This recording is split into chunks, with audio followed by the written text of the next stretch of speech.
parce que ça fait 30 minutes qu'on s'embête là à chercher un nouvel. J'espère que vous allez bien. On se retrouve pour une partie 2 des nettoyages de drains en ce mardi 11 février. On l'attendait, le soleil, ça fait 2-3 jours oui, qu'il n'arrête pas de pleuvoir, il tombe des trompes d'eau, le sol maintenant il est trempé, c'est une vraie catastrophe. Bon, bref, je vous laisse regarder la vidéo, n'hésitez pas à vous abonner, à mettre un like, ça fait toujours plaisir. Bonne vidéo. Je vous reprends parce que ça fait 30 minutes on s'embête là à chercher un drain qui part d'ici en haut.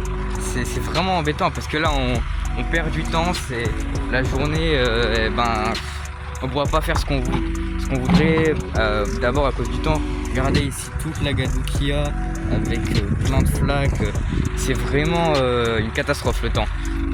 J'en perds les mots, mais horrible. Enfin trouver le drain là, on est content. En fait lui, je me suis trompé tout à l'heure, le drain il monte pas juste en haut, après il prend à gauche et il va drainer une mouillère, c'est-à-dire un endroit où il y a tout le temps de l'eau qui stagne, etc. Bon, là, je pars manger et j'en profite là sur le chemin pour vous expliquer un peu le pourquoi du comment des travaux de nettoyage de drain. Bon, du coup, ça, il y a 2 ans à peu près, pendant 2 années, à la moisson, avec mon père, au fond où on était, c'était une catastrophe à chaque fois. Il y avait que des mauvaises herbes, quasiment pas d'épis, d'orge, de blé ou n'importe quoi. Et du coup ça a commencé comme ça. Et puis après on avait un peu des stagnations d'eau un peu plus haut. Et c'est là qu'on s'est dit qu'il fallait commencer à nettoyer. Et en même temps on en a profité pour nettoyer tout le reste de la ligne à côté de la bande enherbée. Et ici aussi en passant, ici où je vous avais expliqué, ici c'est où il y avait le lorge, brassicole si je ne me trompe pas, et là-haut de l'orge fourragère.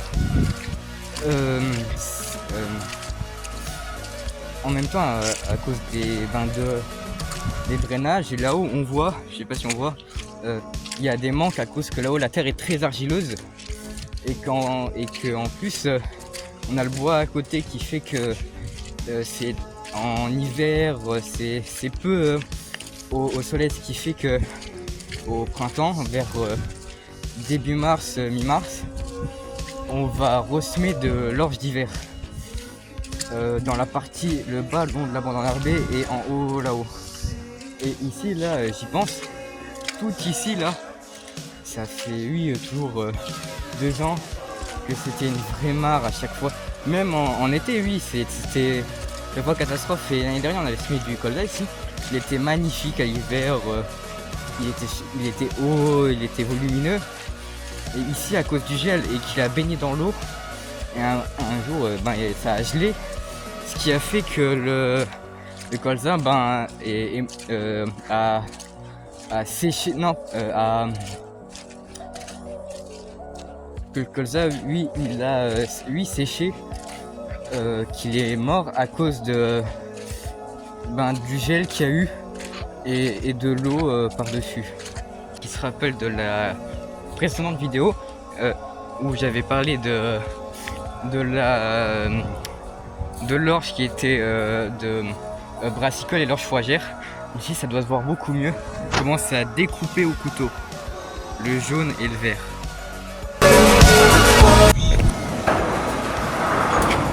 C'est le mardi 11 février. Là on est un jour après, le jeudi 13. Je retourne au chantier et aujourd'hui on doit rajouter un drain et continuer à nettoyer un peu plus loin. Bon, je vous reprends dès que je suis arrivé au chantier. C'est pas repris pour quand je suis arrivé. On a eu un petit problème. On avait quelques bobines pour rajouter du drainage et là on ne retrouve plus. Du coup là je prends le C15 et je vais à un hangar voir prendre s'il y en a un, et je retourne à notre hangar principal de corps de ferme s'il y en a d'autres. Et là, le temps que je suis à côté, ça c'est tout ce que le mec qui fait les drains, le chantier, bah oui, parce que c'est pas nous, on n'a pas le matériel, la pelle, la déboucheuse, etc. Il a fait ça, il a commencé, je pense, 8 heures. Il a déjà fait tout ça jusqu'au pylône tout là-haut.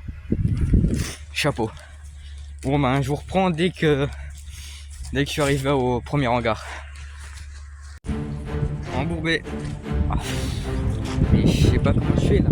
J'étais tout le long là, dans l'herbe, et d'un coup, je cale.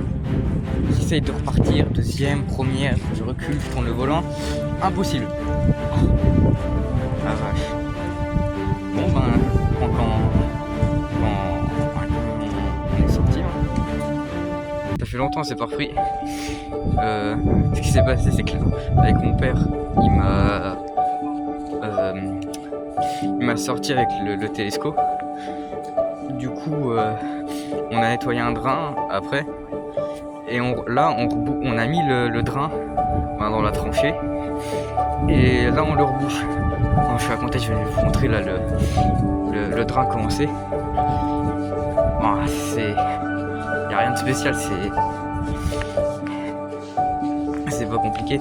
C'est un tuyau avec des trous qui fait tout le long. Il n'y a rien de spécial. Et là, c'est énervant. Ce matin, il y avait un beau soleil, grand soleil.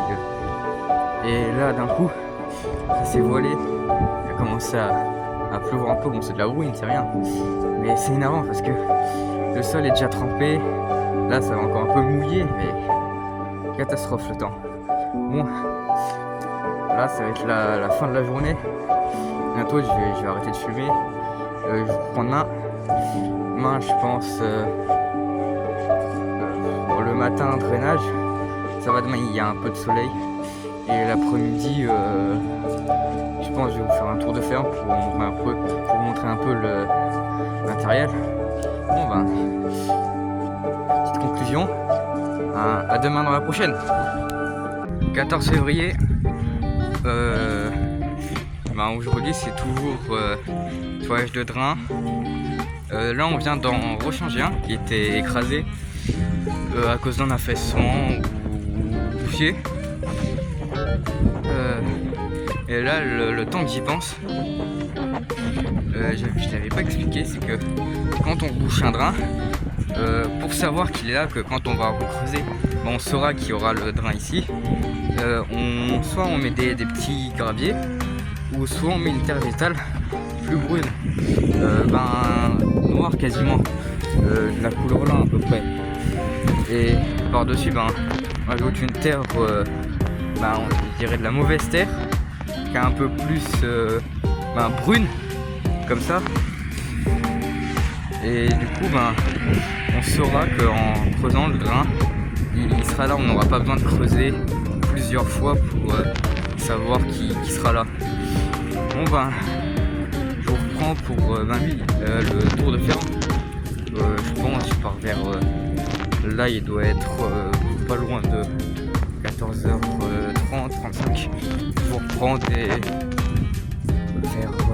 je dirais 16h30, je vous reprends. Bon, du coup on se retrouve pour le tour de ferme. On va commencer par le bâtiment juste derrière. On a le côté agramme en premier, un chisel carré et au fond un semoir 5 mètres avec cuve avant qui est rare si je ne me trompe pas. Ouais. Après, deuxième bâtiment, ici on a un chisel, un déchômeur en 4 mètres. Après, derrière, on a le combiné de semis avec pièce rotative et ligne de semis. Derrière, on a le rouleau qui est démonté qui va normalement aux 3 points du déchômeur. Après, on a un Cockerling Ultima en 4 mètres, des rouleaux en 6 mètres en Tivonne. Après, ici on est dans le hangar. Du coup, Ares 816 RZ Renault. Après, ici, on a un 810 Action. Et là-haut, au fond, on a un 820. Et on a un lève-sac, ici, on voit. Et derrière, on a un broyeur qui est Rax. Oui. Bon, ben, on a un peu fait le tour. Après, bon, il y a votre hangar. Mais il y a rien de spécial. Je vous le montrerai une prochaine fois quand on passe. Ah si, j'avais oublié, il y a le Manitou ici. Et après, je reprends parce qu'il y a un peu de marge. On a un 780 Renault. Bon, du coup, le 780 ici, juste là, avec un bâti de chargeur. Et un chargeur, c'est un faucheux. Et après, on a un peu tout le tour. Alors, sinon, après, on a les bâtiments. Bon, je pense pas que c'est très intéressant. Et bon, ben, on va faire la conclusion de la vidéo. Ben, on a fait des bouchages de drain, on a changé de drain, on a rajouté. Puis on a fait un petit tour de film comme on vient de faire là.